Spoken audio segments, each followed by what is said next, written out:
നമ്മൾ എന്തൊന്ന് കാണുന്നു ദുനിയാവിലെ പുതിയ പുതിയ ആഡംബരങ്ങളും രസങ്ങളും നാം കാണുമ്പോൾ അതിനെ പരിപൂർണമായി മനുഷ്യൻ ഇഷ്ടപ്പെടുകയാണ്, ആഗ്രഹിക്കുകയാണ്. ആ കാലഘട്ടം സംജാതമാകുമ്പോൾ അല്ലാഹുവിന്റെ റസൂൽ സ്വല്ലല്ലാഹു അലൈഹി വസല്ലമ തങ്ങൾ പറയുകയാണ്, മസ്ജിദുകളും പരിശുദ്ധ ഖുർആനും അത് ഒരു വിലയില്ലാത്ത അവസ്ഥയിലായി പോകും. അല്ലാഹുവിന്റെ ഭവനങ്ങളും പരിശുദ്ധ ഖുർആൻ ആയത്തുകളും. ശരിയാണ്, ഖുർആനിന്റെ ആയത്തുകൾക്ക് വിലയുണ്ടോ? ഇല്ല. ഖുർആനിന്റെ ആയത്തുകൾ റിംഗ് ട്യൂൺ ആയിട്ട് ഉപയോഗിക്കുകയാണ്. ഖുർആനിന്റെ ആയത്തുകൾ ഓതേണ്ടതിന് പകരം പരിശുദ്ധമായ ഖുർആൻ 100 ആയത്തെങ്കിലും പാരായണം ചെയ്യണേ, എന്റെയും നിങ്ങളുടെയും ബാധ്യതയാണ്. ജീവിതത്തിൽ ഒരിക്കലെങ്കിലും ഖുർആൻ മുഴുവനും നമ്മൾ ഓതിയിരിക്കണം. അത് നമ്മൾ ഖുർആനോടുള്ള ബാധ്യതയാണ്. ജീവിതത്തിൽ ഒരിക്കലെങ്കിലും. അള്ളാഹുവിന്റെ ഭവനങ്ങൾ നമ്മുടെ നാട്ടിലുണ്ട്. ആ ഭവനങ്ങളിൽ ഇബാദത്തുകൾ കൊണ്ട് അലങ്കരിക്കേണ്ടതിന് പകരം വയസ്സന്മാര് നമസ്കരിക്കുമ്പോ ചെറുപ്പക്കാരായ കുട്ടികൾ, ചെറുപ്പക്കാരായ സഹോദരങ്ങൾ വെയിറ്റിംഗ് ഷെഡിലും വഴിയോരങ്ങളിലും മൊബൈലിൽ കളിച്ചുകൊണ്ടിരിക്കുകയാണ്. ശരിയല്ലേ? നബിയുനാ റസൂലുള്ളാഹി സ്വല്ലല്ലാഹു അലൈഹി വസല്ലമ തങ്ങൾ പറയുകയാണ്, യജീഉ യൗമൽ ഖിയാമ, ഓർക്കണേ, മസ്ജിദിന്റെ പരിസരത്ത് താമസിക്കുന്നവരെ, പള്ളിയുടെ പരിസരത്ത് താമസിക്കുന്നവരെ, മഹല്ലിന്റെ പരിസരത്ത് താമസിക്കുന്നവരെ. ഒരു പള്ളിയുടെ പരിസരത്ത് താമസിക്കുക എന്ന് പറഞ്ഞാല് 40 വീട്. ബാങ്ക്, മറ്റൊരു റിവായത്തിൽ ബാങ്ക് വിളി ആര് കേൾക്കുന്നോ അതാണ് മസ്ജിദിന്റെ ജാറുൽ മസ്ജിദ്, മസ്ജിദിന്റെ അടുത്ത് താമസിക്കുന്നവരെന്നർത്ഥം. ജാറുൽ മസ്ജിദ്. നബി തങ്ങളോട് ചോദിച്ചതാണ്, ആരാണ് മസ്ജിദിന്റെ അരികിലുള്ളത്? അലി റളിയല്ലാഹു അൻഹുവിനോട് ചോദിക്കുകയാണ്, ആരാണ് മസ്ജിദിന്റെ അരികത്ത് താമസിക്കുന്നവർ ആരാണെന്ന് ചോദിച്ചപ്പോ പള്ളിയുടെ മിനാരങ്ങളിൽ നിന്ന് മുഴങ്ങുന്ന ബാങ്ക് ആരൊരാള് കേൾക്കുന്നുവോ ആ കേൾക്കുന്നവർ പള്ളിയിൽ തന്നെ പോയി നമസ്കരിക്കട്ടെ. ഖിയാമത്തിന്റെ അടയാളമായി, അല്ലാഹുവേ, എന്നെ പാഴാക്കിയവരാണ് നിന്റെ ദാസന്മാർ, എന്നെ പാഴാക്കിയവരാണ് നിന്റെ ദാസന്മാർ, എന്നെ നഷ്ടപ്പെടുത്തിയവരാണ്, എന്നെ തകർത്ത് കളഞ്ഞവരാണ്. ഈ പള്ളികൾ പൊളിച്ചു കളയുന്നത് ആരാണ്? അത് മുസ്ലിം സമുദായമാണ്. എങ്ങനെ? നമസ്കരിക്കാൻ ആളില്ലാതെ വരുമ്പോ ഈ പള്ളി നാളെ റബ്ബിന്റെ കോടതിയിൽ പോയിട്ട് പറയുകയാണ്, പടച്ച തമ്പുരാനെ, നിന്റെ ദാസന്മാര് എന്നെ തകർത്ത് കളഞ്ഞു, നിന്റെ ദാസന്മാർ എന്നെ നശിപ്പിച്ചു കളഞ്ഞു, നിന്റെ ദാസന്മാർ എന്നെ പാഴാക്കി കളഞ്ഞു എന്ന് നമസ്കാരത്തിന് വേണ്ടി ബാങ്കിന്റെ മധുരമായ മൊഴി കേൾക്കുമ്പോ ആ പള്ളിയിൽ വന്ന് നമസ്കരിക്കാത്ത ചെറുപ്പക്കാരാ, നിനക്കെതിരെ ഓരോ മഹല്ലിലെ പള്ളികളും അള്ളാന്റെ കോടതിയിൽ പരാതി ബോധിപ്പിക്കുമെന്ന് നബിയുനാ റസൂലുള്ളാഹി. മസ്ജിദുകൾ, പള്ളികളിൽ നമ്മൾ നമസ്കാരത്തിന്റെ സമയത്തുമ്പോ ചെറുപ്പക്കാരൊക്കെ മൊബൈലിൽ കളിച്ചുകൊണ്ടിരിക്കുകയാണ്. നെറ്റ് കഫേയിലാണ്. പള്ളിയിൽ വന്നാൽ തന്നെ വെളിയിൽ ഇങ്ങനെ കാമത്ത് കൊടുക്കുന്നവരെ സാധനത്തിൽ കുത്തിക്കൊണ്ടേയിരിക്കും. എന്നിട്ട് മൊബൈൽ ഓൺ ആക്കിയിട്ട് ഫ്രണ്ടിൽ വെക്കും. സുജൂദിന്റെ സ്ഥാനത്ത് നോക്കേണ്ടതിന് വരും. എവിടേക്കാ നോക്കുക? മൊബൈലിലേക്ക്. പോയില്ലേ? മൊബൈല് ഓഫാക്കി വെക്കാതെയാണ് പള്ളിക്കകത്തേക്ക് കയറുന്നത്. മാലക്കും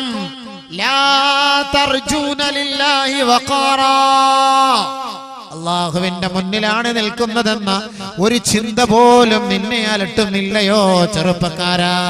നീ അള്ളാന്റെ വീട്ടിലല്ലയോ നിൽക്കുന്നത്? നിശബ്ദതയോടുകൂടി കയറേണ്ടവനല്ലേ? നബിയുനാ റസൂലുള്ളാഹി തങ്ങൾ ഈ മസ്ജിദിന്റെ ഉത്തരവാദിത്തത്തെ കുറിച്ച് പറയുമ്പോ അള്ളാന്റെ റസൂൽ പറയുകയാണ്, ഇദാ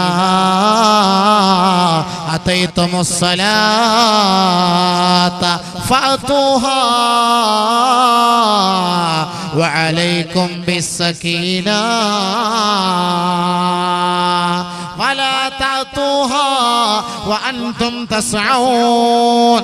ഹബീബായ റസൂലുള്ളാഹി തങ്ങൾ ഈ മസ്ജിദിന്റെ മഹത്വത്തെ കുറിച്ച് പറയുകയാണ്, അള്ളാഹുവിന്റെ മസ്ജിദിന്റെ മഹത്വത്തെ കുറിച്ച് പറയുകയാണ്, സുജൂദ് ചെയ്യുന്ന സ്ഥലത്തെ കുറിച്ച് പറയുകയാണ്. അള്ളാഹുവിന്റെ ദാസന്മാരെ, നിങ്ങൾ പള്ളികളിലേക്ക് കടന്നു വരുമ്പോ നിങ്ങൾ ധൃതി പിടിച്ച് കടക്കരുത്, ധൃതി പിടിച്ച് ഓടി പള്ളിക്കുള്ളിലൂടെ ഓടരുതേ. അല്ലാഹുവിന്റെ റസൂല് പറയുകയാണ്, എത്ര മഹത്വം. മൊബൈൽ ഫോൺ ഓഫാക്കാത്തവർ ശ്രദ്ധിച്ചോളി. പള്ളിയോടുള്ള ഹുർമത്താണ്. നാളെ പള്ളി ഖിയാമത്ത് നാളിന്റെ അടയാളമായി നബി തങ്ങൾ പറഞ്ഞ ഹദീസിൽപ്പെട്ടതാണ്. നാളെ പള്ളി അള്ളാന്റെ മുന്നിൽ പോയിട്ട് പരാതി പറയും. എന്താ പരാതി? ആരുമില്ല, എന്നെ പാഴാക്കി കളഞ്ഞു, എന്നെ നശിപ്പിച്ചു കളഞ്ഞു പടച്ച തമ്പുരാനെ. എന്റെ പള്ളിക്കകത്ത്, നിന്റെ പള്ളിക്കകത്ത്, നിന്റെ മസ്ജിദിനകത്ത് വെസ്റ്റേൺ മ്യൂസിക് മുഴങ്ങിയല്ലോ അല്ലാ. മാപ്പിളപ്പാട്ടുകളും ഒപ്പരാനെ എന്നെ നശിപ്പിച്ചു കളഞ്ഞു തമ്പുരാനെ എന്ന് പള്ളികൾ നാളെ റബ്ബിന്റെ കോടതിയുടെ മുന്നിൽ പോയി പരാതി ബോധിപ്പിക്കുമെന്ന് ഹബീബുനാ ശഫീഉനാ റസൂലുള്ളാഹി. അതുകൊണ്ട് പള്ളിയിൽ നിസ്കരിക്കാൻ പോയാൽ തന്നെ ഇമാം റുകൂഇൽ നിൽക്കുമ്പോ നിങ്ങൾ ഒളുവെടുത്തിട്ട് ധൃതി പിടിച്ച് ഓടിപ്പോകരുത്. വഅതൂഹാ വഅൻതും തസ്ഔൻ. നിങ്ങൾ ആ പള്ളിയിലേക്ക് പോകുന്നത് മെല്ലെ മെല്ലെ സാവകാശം നടന്നു പോകണമേ. ഓടരുതേ. അള്ളാന്റെ വീടാണ്, അള്ളാന്റെ ഭവനമാണ്. ഇദാ അദ്റക്തും ഫസല്ലു വഇദാ ഫാതകും ഫാത്തിമു. നിങ്ങൾ ഓടാതെ മെല്ലെ മെല്ലെ സാവകാശം നടന്നുപോയി നിങ്ങൾ നമസ്കരിച്ചാൽ നിങ്ങൾക്ക് കിട്ടുന്ന റക്അത്ത് നിങ്ങൾക്ക് മതിയായതാണ്. ആ നമസ്കാരം പൂർത്തിയായാൽ നിങ്ങൾക്ക് നഷ്ടപ്പെട്ടു പോയത് നിങ്ങൾ പൂർത്തീകരിക്കണേ. കമാ ഖാല റസൂലുള്ളാഹി. ഓടും. അതുവരെ എവിടെ പോയിരുന്നു?